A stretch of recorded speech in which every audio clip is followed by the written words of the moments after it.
सदगुरु कबीर साहिब से किसी भक्त ने प्रश्न पूछा है कि ये मनुष्य जीवन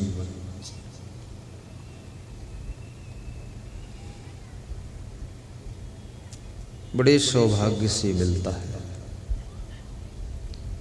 परंतु इस मनुष्य जीवन में मनुष्य को सुख क्यों नहीं मिलता है। प्रायः देखा जाता है कि मनुष्य का मन कोई न कोई कारण से दुखी रहता है और मनुष्य हमेशा अपना सुख दूसरों से चाहता है, दूसरों के पास में सुख ढूंढता है और दूसरे जो हैं वे तीसरे के पास सुख ढूंढते हैं। लेकिन ये सुख यदि दूसरों के पास होता तो दूसरे लोग सुखी दिखाई देते, वो भी सुखी नहीं है, तो इसका मतलब उनके पास भी सुख नहीं है। तो ये सुख कहाँ है? आइए आज हम तुम सब मिल करके सुख की खोज करते हैं। सुख कहाँ है, सुख कैसे मिलेगा? ये बड़ा सुंदर प्रश्न आपके बीच में रखा गया है। सुख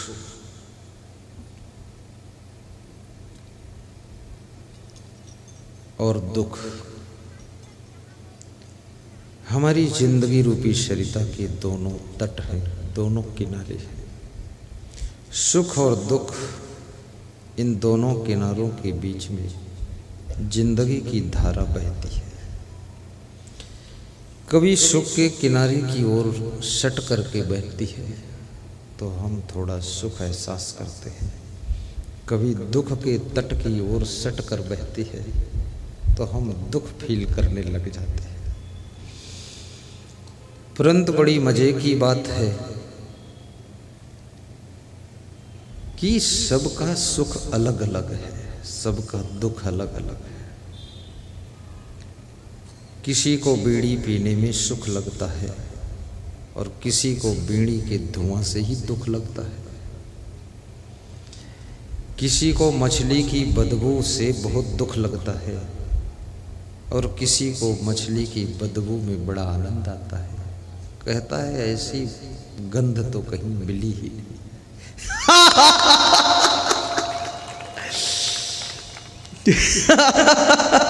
बहुत विचित्र है। आप किसी को शादी करने में सुख लगता है और किसी को ब्रह्मचारी बनने में सुख लगता है। किसी को शादी में भी नियम से नहीं रह पाते हैं, बेविचारी बनने में सुख लगता है। बेविचारी,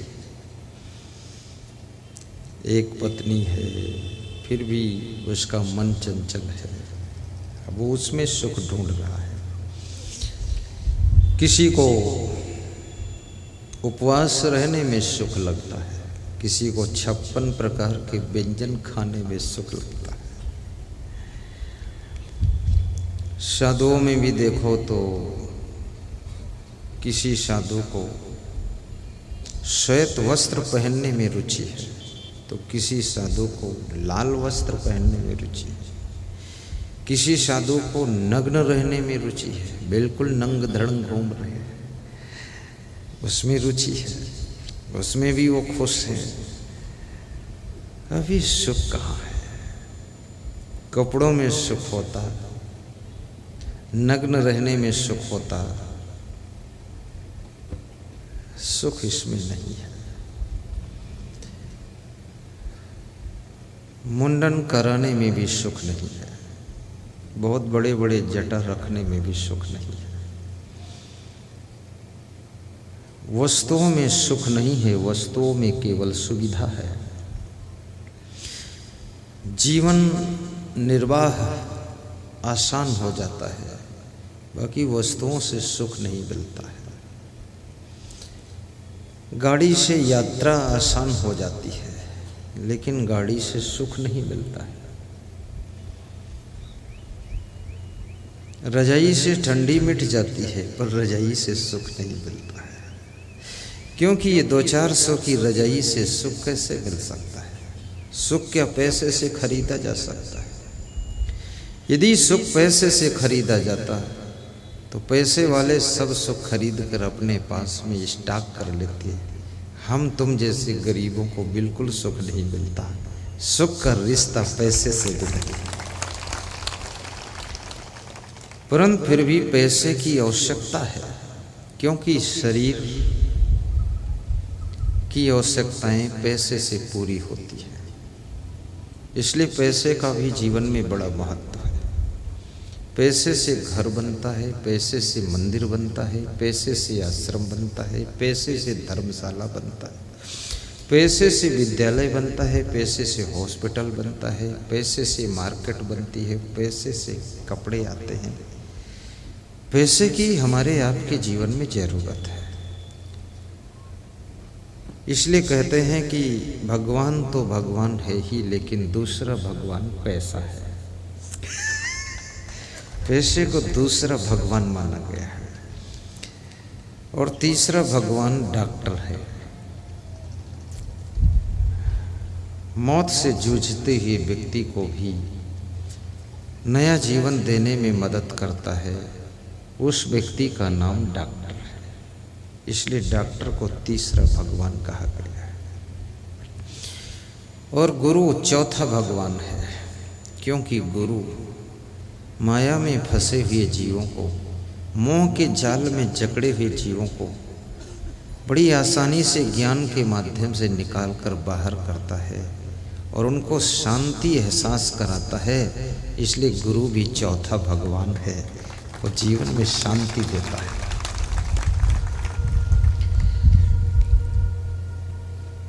इंसान एक ऐसा प्राणी है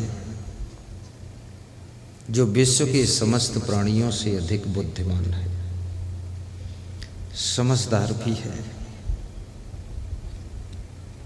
जब ये अपने चरित्र को अच्छी तरह से संभालता है तो इस मनुष्य के जीवन में सुख शांति के फूल खिलने लग जाते हैं। जब तुम्हारे अंदर तुम्हारा मन राग द्वेष से मुक्त हो जाता है, न किसी से राग है न किसी से द्वेष है। आज हमारे एक संत जी कह रहे थे, वो बैठे हुए हैं, कलम से लिखते रहते हैं। जो भी उनको उज्जैन आश्रम के लिए कोई दान देता है लिख लेते हैं, सम्मान पत्र बना देते, रसीद काट देते हैं। हरिद्वार कुंभ के लिए अन्नदान कोई संकल्प लेता हो उसका भी लिख लेते हैं। तो ये आज सुबह कह रहे थे कि गुरुजी एक चीज मैं देखता हूँ, देखो शिष्य भी ये मत समझना कि वो बुद्धू है, वो सब देखता रहता है गुरु का, गुरु की पूरी डॉक्टरी करता रहता है, ऑपरेशन करता रहता है। बोला मैं आप में एक चीज देखता हूँ कि कोई बड़ा आदमी मिले तो, छोटा मिले तो, मीडियम मिले तो, धनवान मिले तो, कम धनवान मिले तो, बड़े पद पर हो तो, अफसर हो तो, कर्मचारी हो तो, चपरासी हो तो, और राष्ट्रपति हो तो, पत्नी पति हो तो, कुछ न हो तो, लेकिन आपको जो मिलता है आप सबको एक जैसे प्रेम से ही मिलते हैं। बात क्या है? हमने कहा बात ये है, गुलाब का फूल गरीब और अमीर को नहीं देखता है, गुलाब का फूल जिसके पास पहुंचता है उसको खुशबू देता है। संत की जिंदगी पुष्प की जिंदगी है।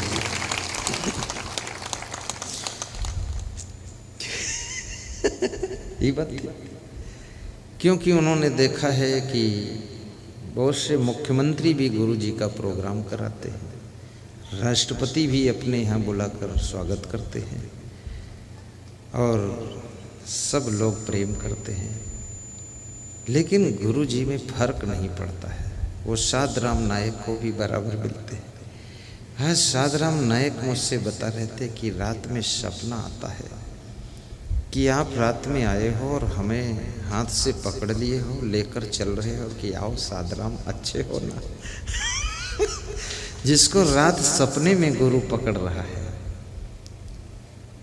घनश्याम पटेल कर रहे थे कि रात में ऐसा सपना आया कि आप आ चुके हैं, पंडाल लगा हुआ है, मंच बन गया है, प्रवचन चल रहा है, आपका स्वागत करने सड़क पर गया हूँ।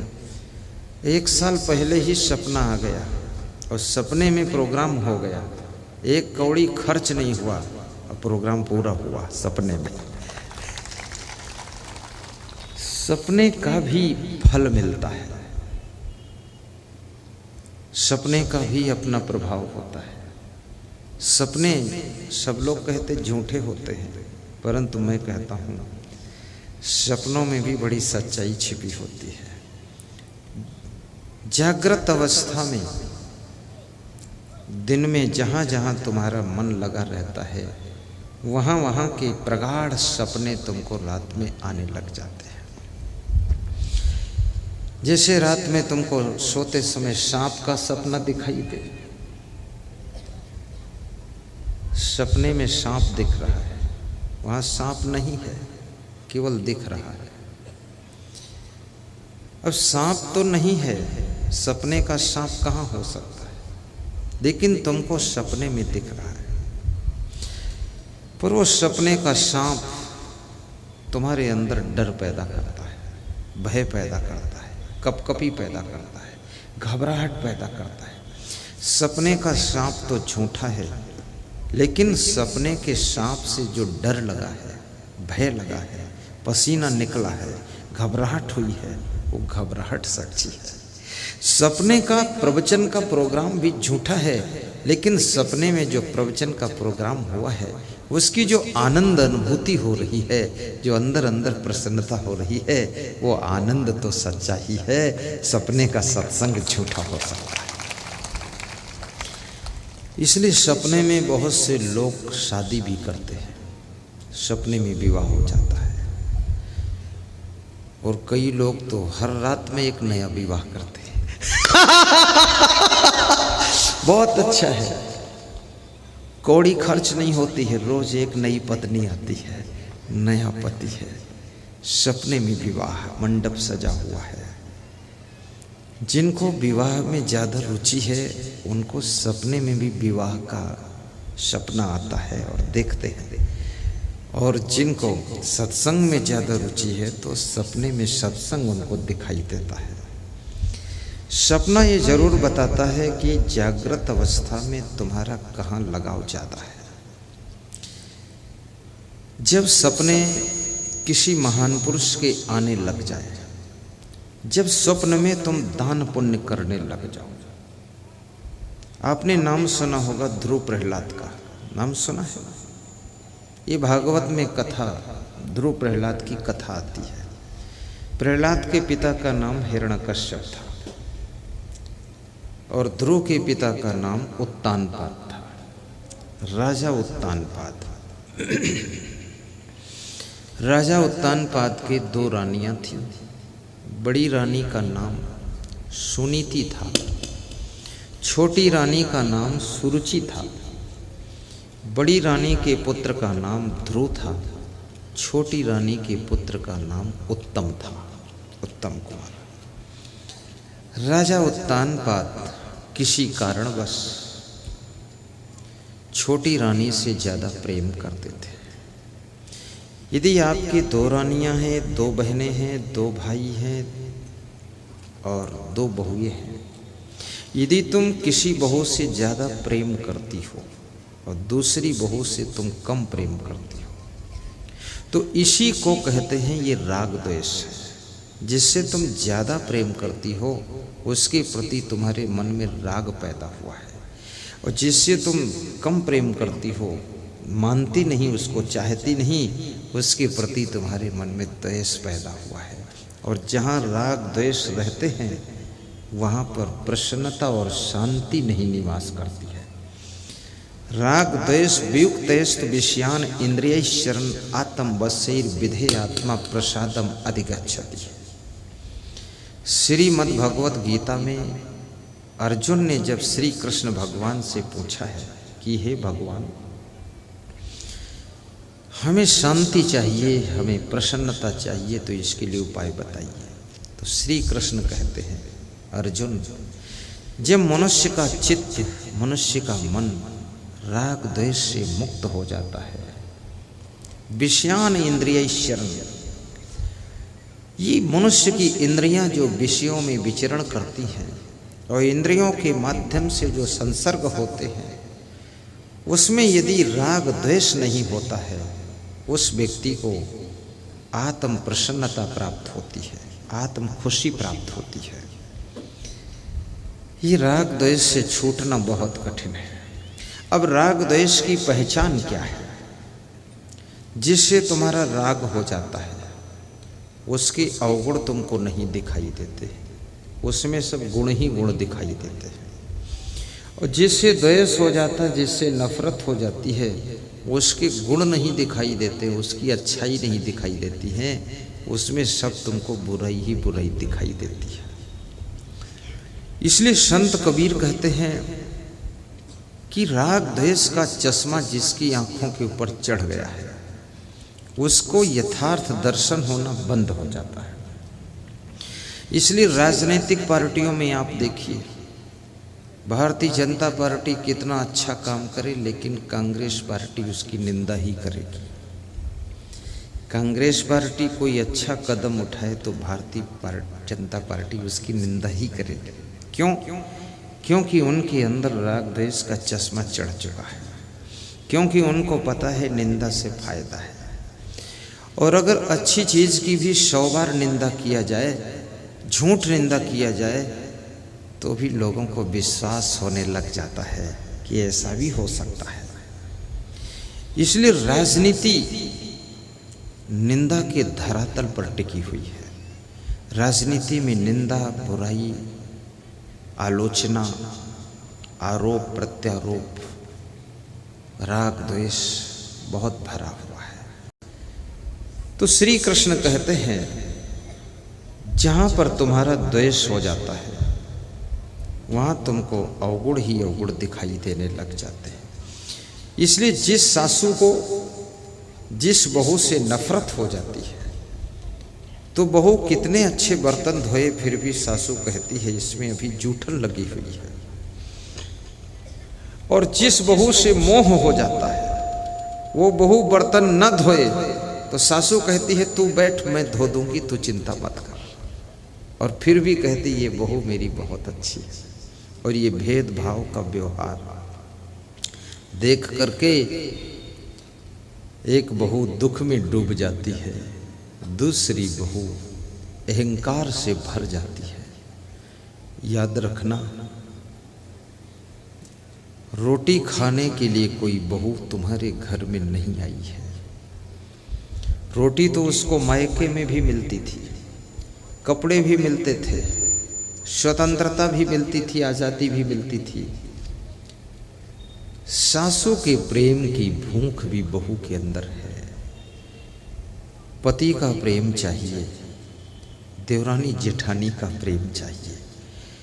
आज घर घर में दुख इसलिए बढ़ रहा है क्योंकि घर घर में प्रेम घट रहा है। एक दूसरे के प्रति प्रेम धीरे धीरे कम होता जा रहा है।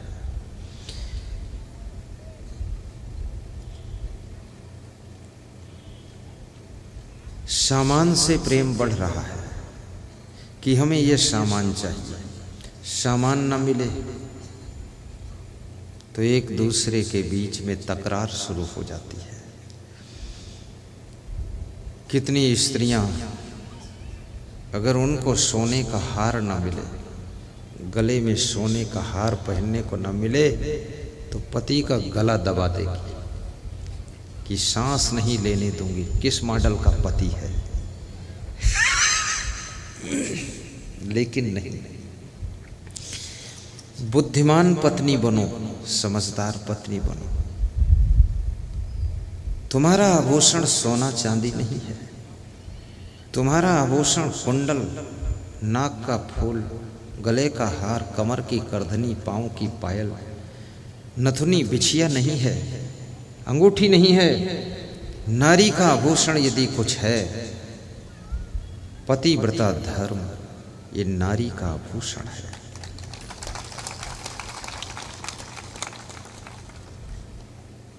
कोयल का आभूषण उसका मीठा सुर है। कोयल की सुंदरता उसके शरीर में नहीं है हरिराम पटेल, कोयल की सुंदरता उसके मीठे सुर में है। अभी मैं आ रहा था व्यास गादी पर तो महिलाएं अपनी जीभ हिला करके मुंह में कुछ बाजा बजा रही थी, हो कर रही थी। एक बार करके दिखा दो।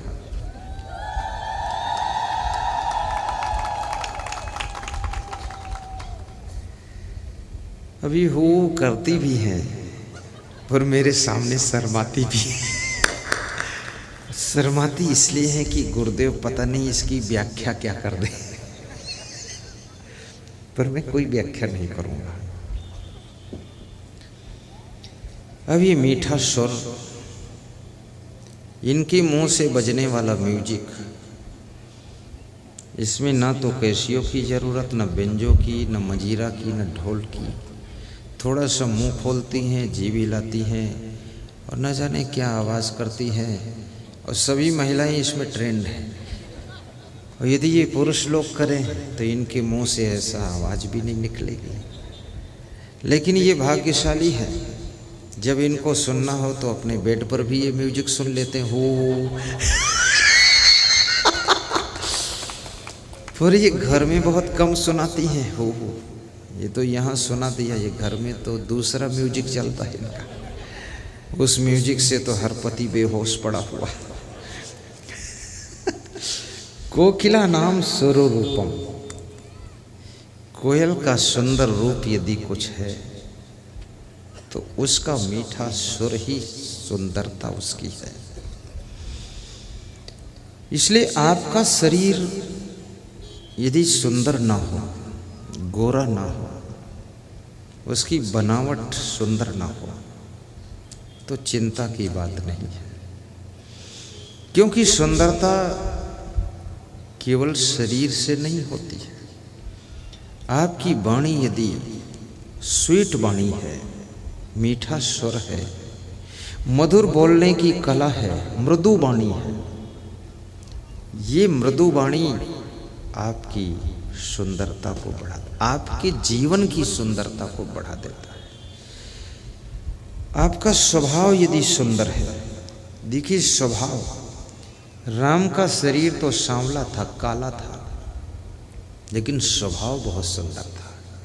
लक्ष्मण का शरीर गोरा था, लेकिन स्वभाव थोड़ा सा ज़्यादा कड़क था। सीता जी की सखियों ने सीता जी से पूछा कि लक्ष्मण देखने में सुंदर लगते हैं, तो लक्ष्मण के साथ क्यों नहीं शादी तुमने किया? तो सीता जी ने कहा कि लक्ष्मण रंग में गोरे हैं, बाकी अंदर से बहुत कोरे हैं, कुछ है नहीं जाता।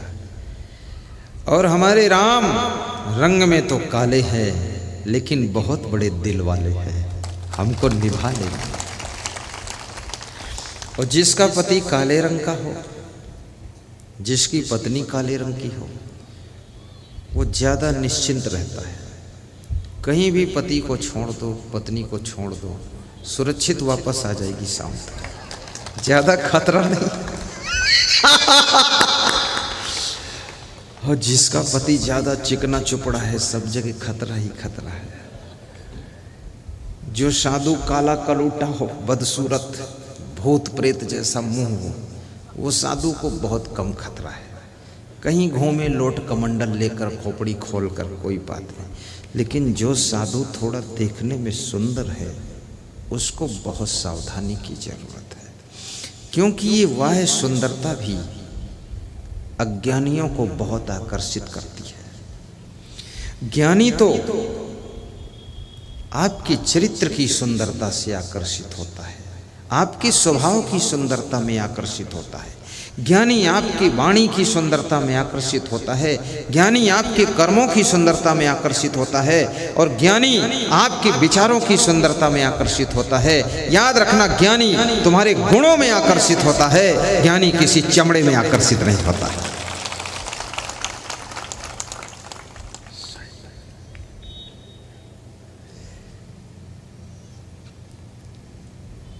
आज के मुख्य अतिथि के रूप में हमारे परम स्नेही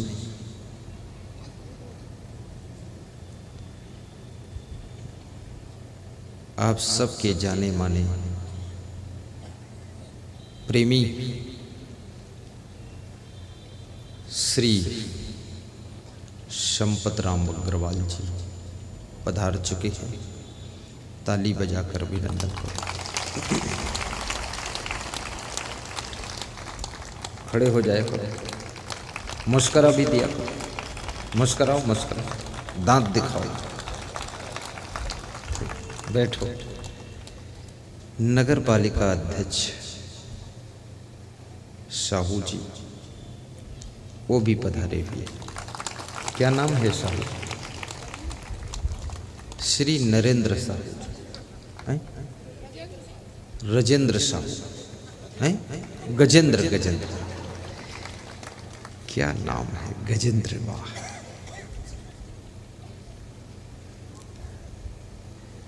बड़ा सुंदर स्वभाव है गजेंद्र का भी। आज मेरा कार्यक्रम पधरौनी के रूप में, चरण पूजा के रूप में नीलांचल सेवा समिति के संरक्षक श्री संपत राम अग्रवाल जी के घर था।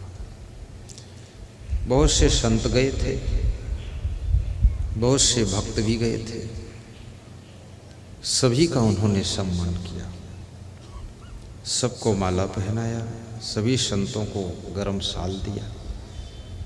मेरे लिए गजेंद्र साहू नगर पालिका अध्यक्ष ने और संपत राम अग्रवाल जी ने वस्त्र दान दिया, एक बैग दान दिया, कंबल दान दिया और दक्षिणा भी दिया। और उज्जैन आश्रम के लिए भूमि दान के लिए 21,000 रुपये भी प्रदान किया है। और जो संत हमारे नहीं पहुंचे थे उनके लिए भी शाल दिया और उनको भी दक्षिणा दिया कि यहाँ नहीं आए हैं, उधर भोजन भंडारा बना रहे हैं, सेवा कर रहे हैं, लेकिन उनके लिए भी हम दे देंगे। दे दिया। बस सही। एक बार ताली बजा दो उनके लिए।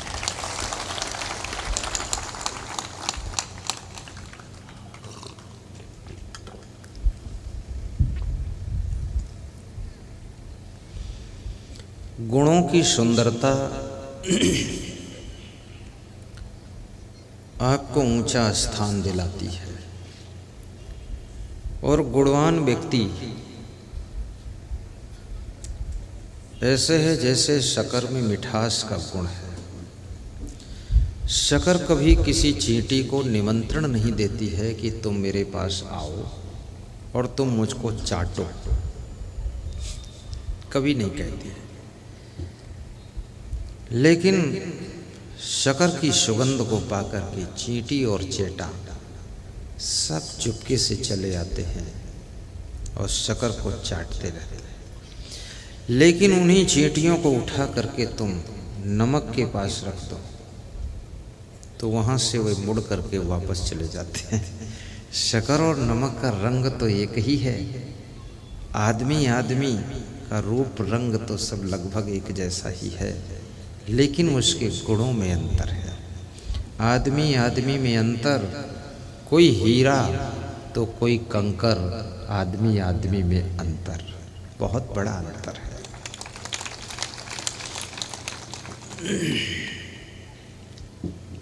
अकबर बादशाह एक बार अपनी सभा में बैठे हुए थे। वहाँ कोई एक अंधा गायक भजन गा रहा था। दाऊ जी, उड़ीसा वाले ललित दाऊ, ये उड़ीसा से आए हैं, मेरा प्रोग्राम करा चुके हैं, पति पत्नी दोनों आए। ललित दाऊ नाम है। मुस्कुराइए दाऊ जी। हाँ बस देखो कितने बालक की तरह, जैसे बच्चे से कहो ना मुस्कुराओ तो मुस्कुरा देता है, ऐसे गुरु के पास तो बालक भाव से ही आना चाहिए। बैठिए। तो यहाँ बड़ी दूर दूर से श्रोता आए हुए, बिहार से भी आए हैं, बेगूसराय जिले से। बेगूसराय के श्रोता बिहार के खड़े हो जाए कहीं होगा, देखो पीछे खड़े हो। आज गुरु मंत्र भी लिया है, खड़े। मध्य प्रदेश राजगढ़ से श्रोता आए हैं। राजगढ़ वाले खड़े, मध्य प्रदेश राजगढ़, देखो दोनों राजगढ़ जिले से आए हैं, जहाँ से मैं राजगढ़ जिले में कई प्रवचन किया हूँ। माचलपुर में किया, खिलचीपुर में किया और ब्यावरा में 2 बार किया। ब्यावरा के सत्संग में 40,000 श्रोता थे। मध्य प्रदेश के श्रोताओं का समागम देखो तो आप कहोगे गजब है लोग। इसलिए मध्य प्रदेश में आश्रम उज्जैन में बनने जा रहा है। मैंने एक भक्त से कहा, ईश्वर पाटीदार से, तराना वालों से, कि उज्जैन के आश्रम में कार्यक्रम होगा तो 10-20 हज़ार लोग तो आएंगे। बोले 1 लाख से कम नहीं होंगे। बोले 20-30-40 हज़ार 50 हज़ार तो हमारे यहाँ से आएंगे, बाकी पूरे एमपी से 1 लाख 2 लाख 5 लाख भी हो सकते हैं। बहुत बड़ा इंतजाम करना पड़ेगा। और ऐसा तीर्थ स्थान है, देखने योग्य तीर्थ स्थान है। तो मैं गुणों की चर्चा कर रहा था। यदि आप में योग्यता है, जिस प्रकार की योग्यता है, तो उस योग्यता के कारण आपकी आवश्यकता समाज समझेगा। इसलिए अगर समाज में आपको सम्मान की ख्वाहिश है तो आप पहले अपने को योग्य बनाइए। और योग्य व्यक्ति की तलाश, योग्य व्यक्ति का इंतजार सब जगह है। परमहंस रामकृष्ण साधना कर रहे थे।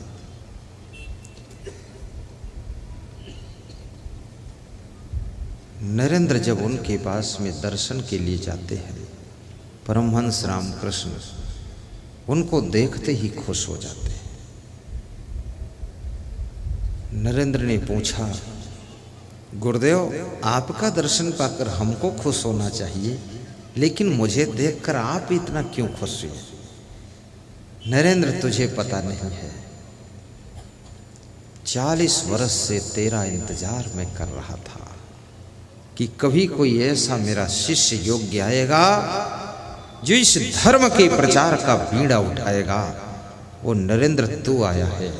अब तेरा नाम विवेकानंद होगा। गुरु भी योग्य शिष्य का इंतजार करता है।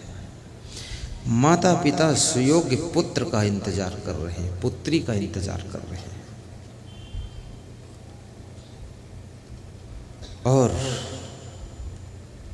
योग्य बहू का इंतजार भी उसकी ससुराल में हो रहा है। इसलिए योग्य बेटी बनो ताकि माँ बाप खुश हो सके। योग्य बहू बनकर के ससुराल जाओ ताकि ससुराल में खुशियों के फूल खिला सको। योग्य संत बनो ताकि पूरी दुनिया में सुख शांति की खुशबू फैला सको। योग्य संत बनो, अलवा जलवा संत मत बनो।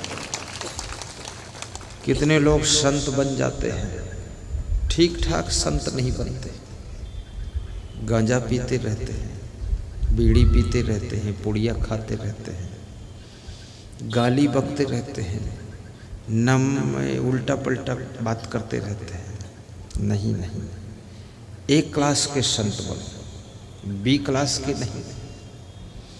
ना कोई पंथ छोटा है, ना कोई पंथ बड़ा है, याद रखना। ना कोई जाति छोटी है, ना कोई जाति बड़ी है। ना कोई मजहब छोटा है, ना कोई मजहब बड़ा है। गुणवान बहू बनो, और बहुओं में सहनशीलता का विशेष गुण होना चाहिए। क्योंकि सासू भी कुछ कहेगी, ससुर भी कुछ बोल देगा, पति भी कुछ बोल देगा।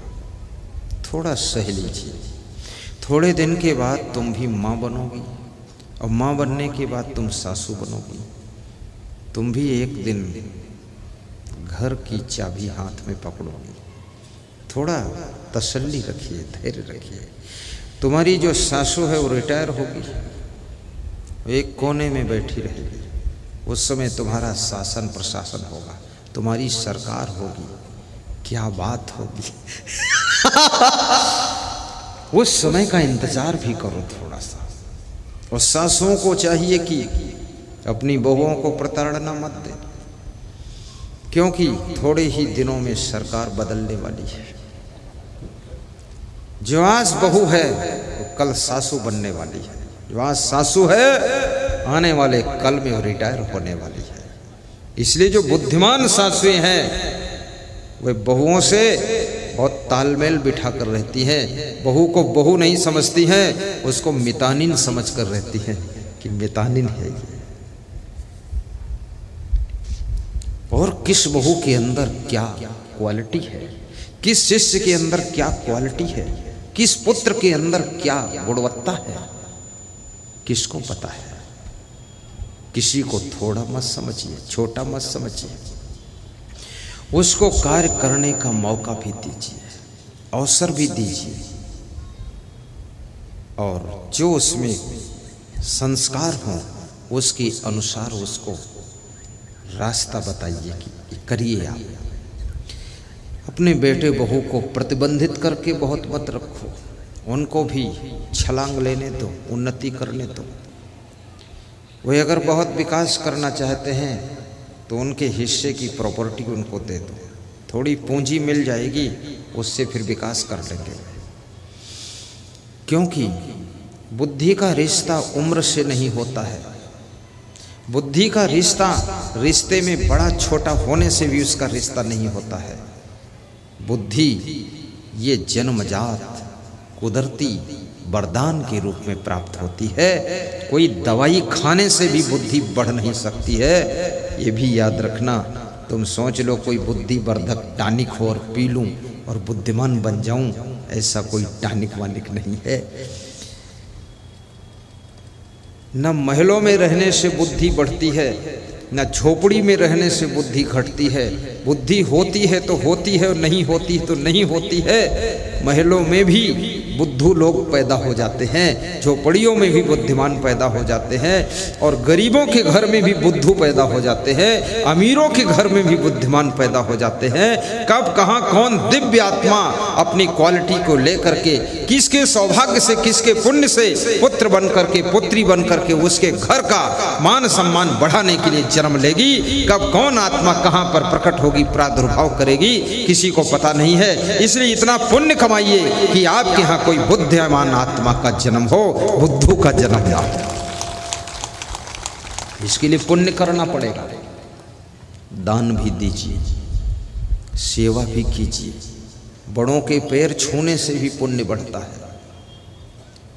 और बड़ा कौन है, इसको कौन समझाएगा कि बड़ा कौन है? जो खड़ा है वो बड़ा है, जो पड़ा है वो छोटा है, ये अर्थ नहीं है।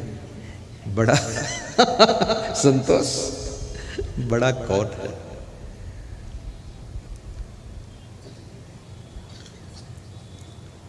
भारत देश में नैमिषारण्य तीर्थ है, जो कि सीतापुर जिले में है, जो कि मेरा नेटिव प्लेस है, जहाँ मेरा जन्म हुआ है।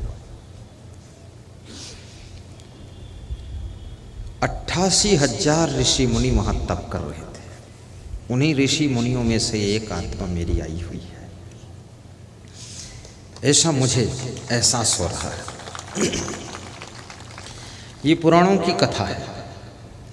88,000 ऋषि मुनियों के बीच में कथा, सत्संग प्रारंभ हो चुका था। सत्संग सप्ताह भर होता था। सुखदेव जी सत्संग सुना रहे थे। कौन सत्संग सुनाता था? सुखदेव जी।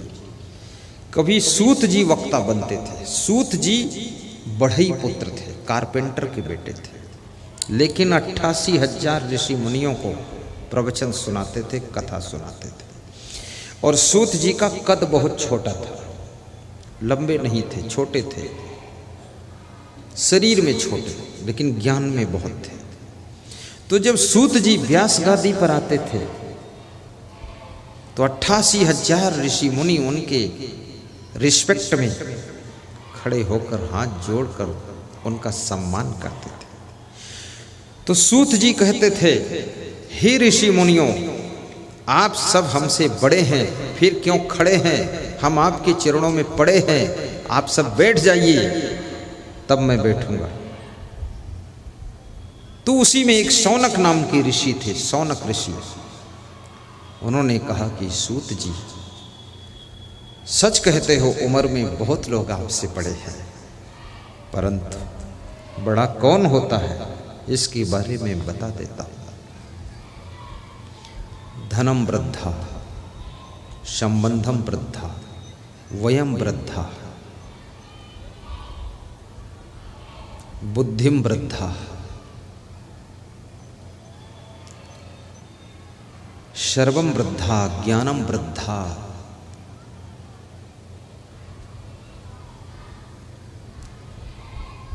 सूत जी को शौनक जी समझा रहे हैं कि जो उम्र में बड़ा है वो भी बड़ा होता है। देखना, इस पर अर्थ ये ले लेना, तुमसे अगर कोई उम्र में बड़ा है तो उसका भी थोड़ा रिस्पेक्ट रखना। फिर बताया संबंधम वृद्धा, जो रिश्ते में बड़ा है वो भी बड़ा है। पदम वृद्धा, जो पद में बड़ा है वो भी बड़ा है। जैसे अभी हमारे वो साहू जी, गजेंद्र साहू नगर पालिका अध्यक्ष है, तो इस समय वो पद में बड़ा है, उसको हम लोग मानते हैं बड़ा। पदम वृद्धा। धनम वृद्धा, जो धन में बड़ा है वो भी बड़ा है, जो बुद्धि में बड़ा है वो भी बड़ा है, लेकिन इन सब बड़े में वो बड़ा है। ज्ञानम वृद्धा सर्वम वृद्धा भवेत, जो ज्ञान में बड़ा है वो सबसे बड़ा होता है। इसलिए सूत जी, आप ज्ञान में बड़े हो, इसलिए हम सबसे बड़े हो, इसलिए हम सब खड़े हैं, आपका रिस्पेक्ट कर रहे हैं। सूत जी मंद मंद मुस्कुराते हैं।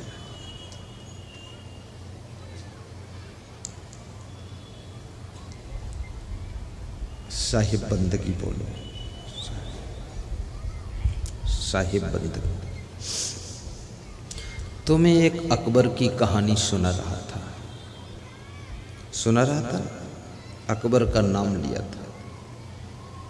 कभी कभी मैं आगे बढ़ जाता हूँ, फिर लौट कर आता हूँ कि अकबर कहाँ छूट गया है।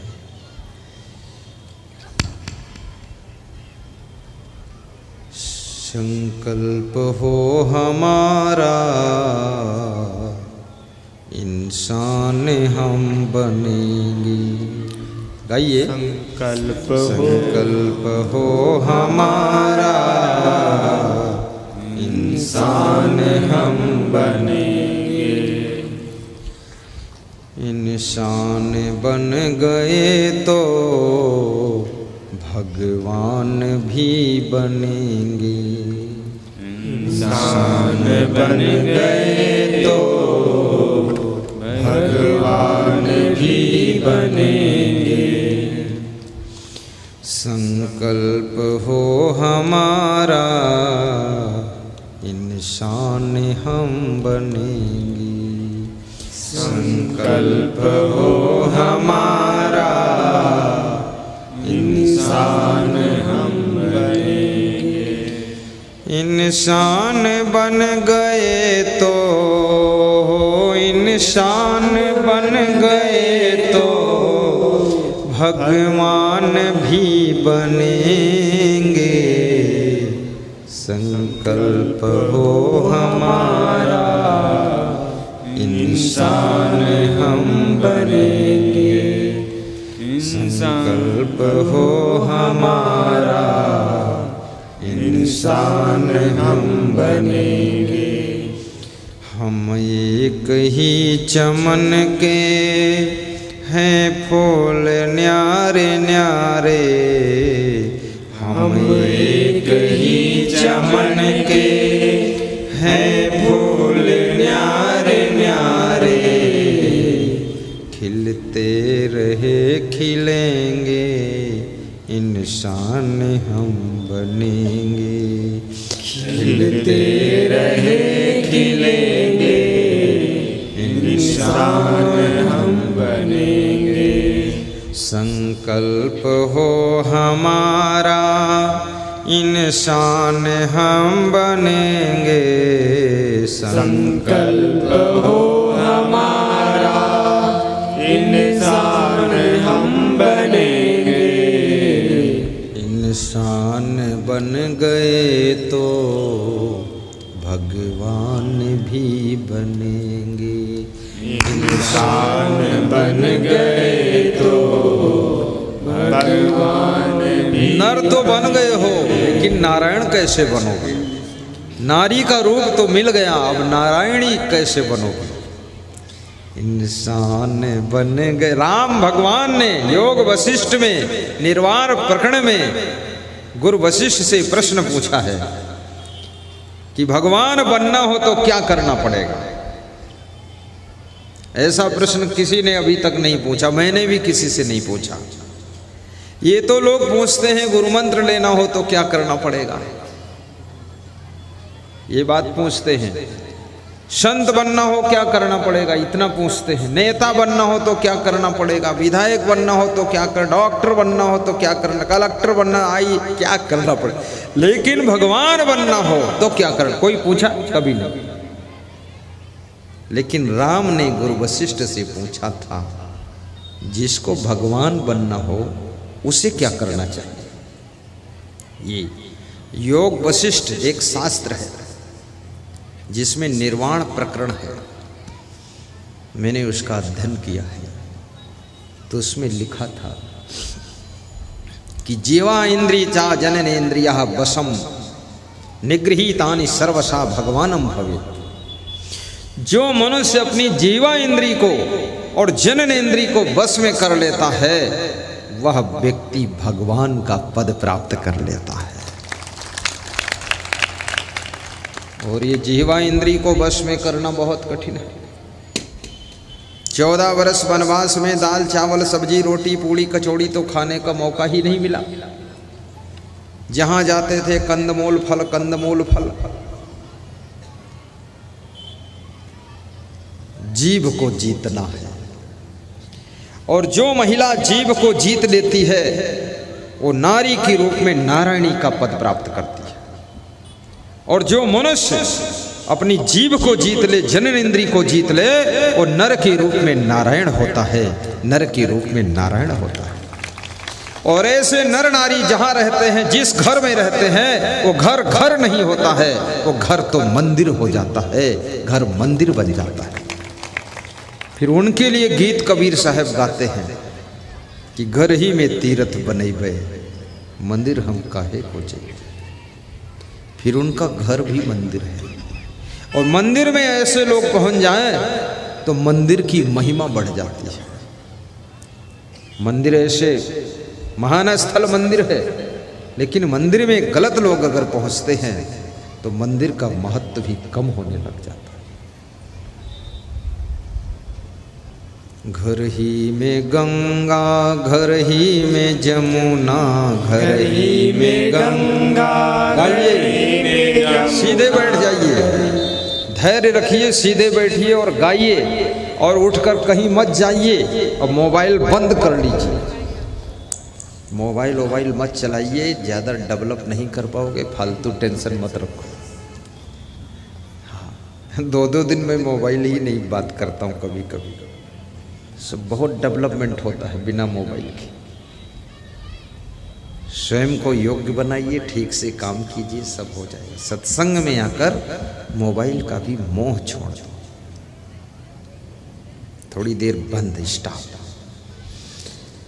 और घर मार्केट की चिंता भी छोड़ो, बीच बीच उठ के जाने का मन कहे तो भी मत जाओ, मोबाइल ऑफ कर दो।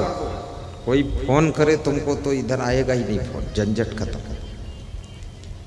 तुमसे बात को कहेगा, मैं तुमको 20 बार फोन लगाया, तुम्हारा फोन बंद आ रहा था, क्यों?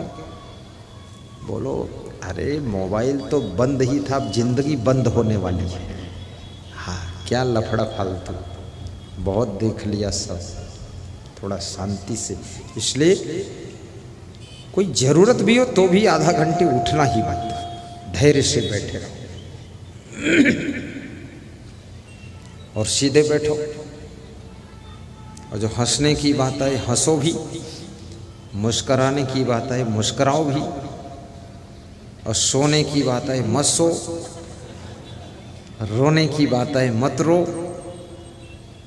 ताली बजाने की बात है तो जोरदार ताली भी बजा दो।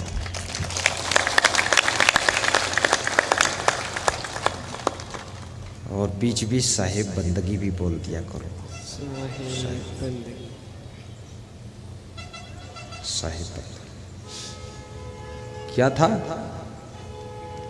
अकबर बादशाह की बात सुना रहा था। गुणों के ऊपर ये बात थी। गुण गुण गुण, क्वालिटी। अकबर बादशाह अपनी सभा में बैठे हुए थे। वहाँ एक अंधा गायक गीत गा रहा था। अंधे लोग गीत बहुत गाते हैं क्योंकि और कुछ ज़्यादा कर भी नहीं सकते।